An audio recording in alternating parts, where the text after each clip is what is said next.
Hi everyone, it's the tiniest one back with another video for you. And yes, we are going to take a look at the Z490 Aorus Extreme. Now, with the motherboard reviews, I'm literally going to focus on what the motherboard manufacturers have managed to do with what Intel gave them, rather than moaning about the Intel, ecosystem and kind of that kind of thing as a whole. So I'm going to be very focused on, like I said, what each of the brands have done with the boards, the stuff that's on the boards, the VRMs, all of that sort of thing, to give it a good breakdown so that we know what's going on, and then any differences that we may have seen between them, which can be kind of interesting with this one.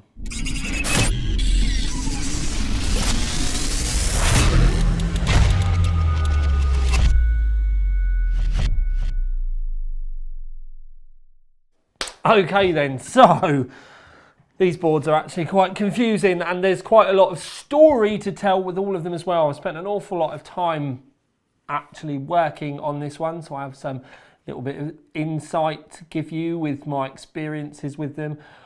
Also about the the BIOS, and the thing is with these motherboards, the performance of them all is likely to change quite dramatically as things progress and they start to do more with the BIOS. My testing was done on the F6B. Just get that out there right from the start. I have done some PCI Express 4 drive testing for you, which I will show you. 4000 megahertz memory as a static point XMP for stock. And yeah, we will go over all of it. So, main thing about this board, it has 16 power stages, each of those power stages being 90 amps. It isn't parallel wired, and it isn't run off of a 16-phase controller, though. It's an 8-phase controller on doublers. So they would have been slightly different with the X570. They've gone a slightly different way about it with these ones. But rather than with the X570, you did have an actual 16-phase controller and then 70 amps. These, you've got the doublers and then 90 amps. And in reality, with the VRM graph up, it actually did really well. And the fact that the VRMs have done well for Gigabyte is a pleasant thing for me. Now, like I said, the stock settings, when I do stock settings, literally all I do is go in, enable XMP for in the BIOS, and then that's it, and we just let it run. Now, the stock settings and the way that the CPUs boost, it might be worth you going to take a look at my 10900K review so that you can find out a little bit about it. The manufacturers have been given free rein to be able to make them boost how they want for longer. It's pretty much down to each board manufacturer to interpret how they want their boards to perform. This actually might end up making long term where the real higher tier boards may work a lot better out of the box than the lower tier boards, because they will tweak the BIOS for the processors to run that little bit better. Now, it's early days, and I haven't done a massive amount of motherboards yet because there was quite a lot of stuff going backwards and forwards during the test period, but the Aorus is one of the ones I did spend a lot of time on. So, VRM temps, really good. You can see that the overclock temps are there as well. Now, overclocking wise, my processor seems to hit a wall for all cores around 5.2. At some point I will spend a lot of time going through and finding out which of the cores can do 5.3 and which of the cores do need to be tapered back to 5.2, but 5.2 across 10 cores at 1.3 volts isn't actually that bad in my eyes. Now, something I have noticed with the boards is, because I've used the same cooler for all of the testing to obviously make things fair, and the Gigabyte with the overclock in place did actually seem to do quite well, but it gets complicated with the way I had to do the overclock with the Gigabyte. So normally what I would do is I'd go to the core ratio, and for 5.2 I would set that to 52, and then I would select it to save to all of the cores. Then I'd go and make my voltage changes. At that point in time as well, I'd also go and make my power current limit changes and stuff like that as well, to make sure that it's getting enough current. obviously have XMP enabled, and then start from that point. So go into Windows and see how stable it was. And with the Aorus, it kept on load and non-AVX load, I must stress, and I did do Prime 26.6, but then also Prime 29.2, was it 29.6? But anyway, and then disable all the AVX settings at the bottom, so it's definitely not getting AVX load, but it was still going down from 5.2 down to 5.1, and then at times as well going down to 5 gigahertz. Normally when it does that, you would assume to yourself that it's some kind of power current throttling.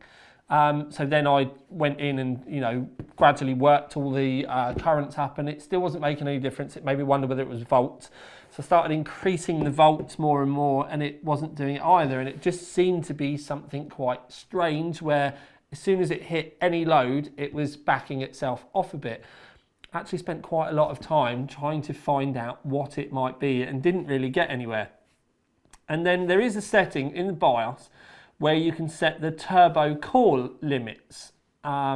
So with that, at stock you can see it's like 50, 53, 53, then 52, 52, and it goes down to 49. So I just went in there, set all of those to 52, left all of the other settings in play, except for the core ratio at the beginning. I set that to auto, and then lo and behold, in Windows, it was at 5.2 and stayed at 5.2. So there's obviously some early problems with the BIOS, because at that point, even when I put load on it, it stayed at 5.2, and just to make matters even more confusing, when I added AVX load, it still stayed at 5.2. So again, probably an early BIOS problem, not the normal way that I would have gone about it, but 5.2 was my goal. I did find a way to do it, and the most important thing about that is it then, once you've got your 5.2 gigahertz and the other boards are running 5.2 gigahertz, you can kind of pick them apart. But again, it did it, and then the CPU temperatures weren't that bad either. One of the things I will say though is the graph for the load line calibration is a bit misleading. So there's one of them where it's an absolute straight line, and that's like the maximum load line calibration, and visibly it looks like it should keep the volts absolutely level. So if you set 1.3 volts, because that graph is perfectly level and there's no V droop, I would assume that that then meant I would get 1.3 volts in the BIOS. Well, it didn't. And the one where the line was level, it went from 1.3 volts to nearly 1.6 volts. And I think that was like super extreme or something. I ended up running high, and then that actually on the graph looked like it was down quite low. But with that on high, it went from 1.3 volts up to around 1.308 to 1.31. And as far as I'm concerned, I'm happy with that. It's not too much of a deviance, wasn't adding in massive amounts of heat, but it just meant that if you were a new user, expensive board for a new user, but if you were a new user and you just thought that was going to be the one that was going to work, you actually have to keep an eye on it. And like I said, that area of the BIOS and that graphing is very, very misleading, because clearly they need one in the middle, they need the ones underneath. And why you'd ever want V droop when under load, I don't know, because otherwise when it's not loaded up, there's more volts going through it than when there's not. Anyway, and then you also need a bit on that graph where they go right up, and you can obviously utilize that to your benefit if you wanted to. But anyway, so didn't particularly get on with that. BIOS, I would say, does need some attention, and I just found, considering that even from Intel's own words, they've had a lot of time with these. The launch was delayed and they've had product for a long time. That the flagship board, which cost £750, has still got some quite glaring errors in it at launch. Other than that, so the performance, it did pretty well. And considering that we've only got a few boards at launch, and we also know that things to do with the BIOS is probably going to mature, other than the nitty gritty side of it, the performance side of it, you know, I had to go round the back door to get the numbers there, but it did okay. So I'm happy with that. And on that side of things, once you have got your clock in play, then I've got nothing particularly bad to kind of like moan about. Aesthetically, just to kind of put an idea in your head, if you've got an NVMe hard drive with a heatsink that can't come off, then with these boards that are completely covered in heat sinks, that might cause you some problems. So be careful about that when you're making your rig choices. And you know, with stuff like these, you are going to need to be getting the drives without heat sinks or easily removed drives so that you can fit them underneath the stock heat sinks so that they don't look silly. And then obviously we have done a full preview on this, but you know, to kind of skirt around it, there's lots of USB 3.2 Gen 2, there's Wi-Fi 6, there's 10 gigabit Ethernet on this board, 2.5 gigabit Ethernet as well. I actually think that aesthetically the Gigabyte board, basic board itself, is probably the best of the extremes that I've seen. I actually, you know, just pure looks at this board, I prefer this over the Asus and the MSI Godlike. But there are little touches on this, like the USB 2 cable, which has condiment cables that are quite visible. And in reality, you can see by the close-up that it has heat shrink. Now, if they'd have put another big bit of heat shrink over both of the wires before they made the cables, put all the cables in, done the first bit of heat shrink with the two individuals, then slid the big bit of heat shrink right the way over the top, and then heat shrunk that, they could have completely concealed those cables. And I would say for that, being USB 2, bearing in mind a lot of AIOs utilise it, a lot of power supplies utilise it. There are a lot of things now that require a USB 2 interface. So I would still say this is very current, but for that to be visible, I don't think that is acceptable at all. And most definitely not at this price point. I would say that cable on the Master or even the Pro AX would not be acceptable in 2020.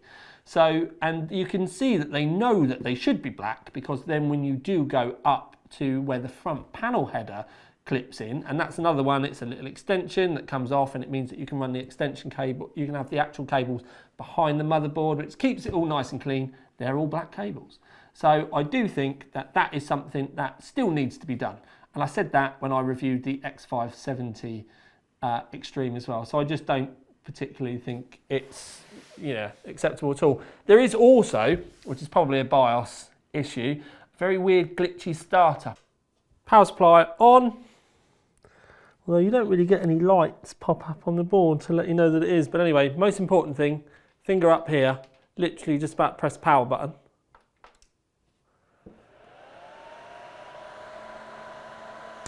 Now, you can hear that all the fans and everything are going. Note that the GeForce light hasn't lit up. PCI poster up on the top hasn't lit up either. And it's pretty much like a 00, like the board is dead, hasn't particularly started. But if I hit the power button one more time, keep an eye on the poster up the top here. Hit the power button. Not sure what it is, but now it will more than likely start up. There we go, power button. I hit it then, it lit up. It started quickly, turned itself off, and now it'll go through this normal post process.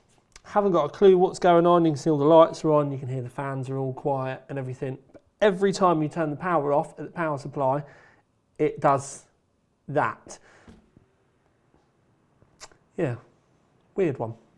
So I hope they fix this quite quickly, because in reality, I think that that would be something that if it was me personally, I would think there was something wrong with it and I'd end up returning the board. So I genuinely do hope, for Gigabyte's sake, that they get that fixed, because otherwise I can see quite a lot of people sending it back, because if every time you started it up, it did that. Now, when I did it on camera, I did it with the power switch, because I know every single time I turn that power switch off, it will do it. From a shutdown, it can do it. It's sporadic, so it's not all the time, but it can still happen. Restart seems to be okay. That's quite lucky. But another thing with this board, it actually seems to take forever to restart. it hangs on the Windows loading screen saying restart for so long.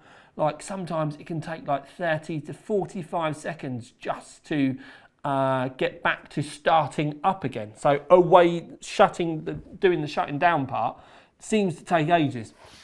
So performance is okay, more than okay. It gets what I would have expected out of the 10900K. I do think that their stock settings and single core boost stuff, I genuinely think that will mature and get a lot better because of the fact that Intel are now letting the manufacturers do whatever they want with the P1 and the P2 state. So that's a very good thing. The overclocking side of it, that definitely does need a little bit of work. I think that's just an early buggy BIOS. Sadly, when it comes to BIOS with Gigabyte, it seems to be their shortfalling because electronically, design-wise, electrically, it's brilliant. It's always that BIOS or firmware, whatever you want to call it, that seems to be letting the side down. And I think it's now time that Gigabyte need to realise that they need to spend or allocate some more resources to their BIOS team. For argument's sake, MSI over the weekend before launch, I had some of their staff members, some of their BIOS motherboard team messaging me about testing, making sure everything was all right. Can't even get a reply back from Gigabyte HQ because they've all gone home and they're not working. So, you know, there's definitely some different characteristics within the business and their work ethic and their commitment to a launch, because for the weekend before a launch to just not hear anything, you know, the other two were beavering away, sending BIOSes, listening to problems, and they were just like, yeah, no, not working, not replying. So, yeah, more resources definitely needed. So, and I do need to stress that's Gigabyte HQ. The local Gigabyte guy responds straight away, always picks up the phone, and it actually doesn't matter when you ring him and stuff. I actually interrupted him on a Saturday night and he still picked the phone up and he was like, okay, what can I try and help with? But sadly, some things need to get flagged up to the engineers and they're not there. Anyway, right, so good board. Took more effort than I would particularly say is required or expected from such an expensive board. Little parts like the BIOS and the cables let down the whole package.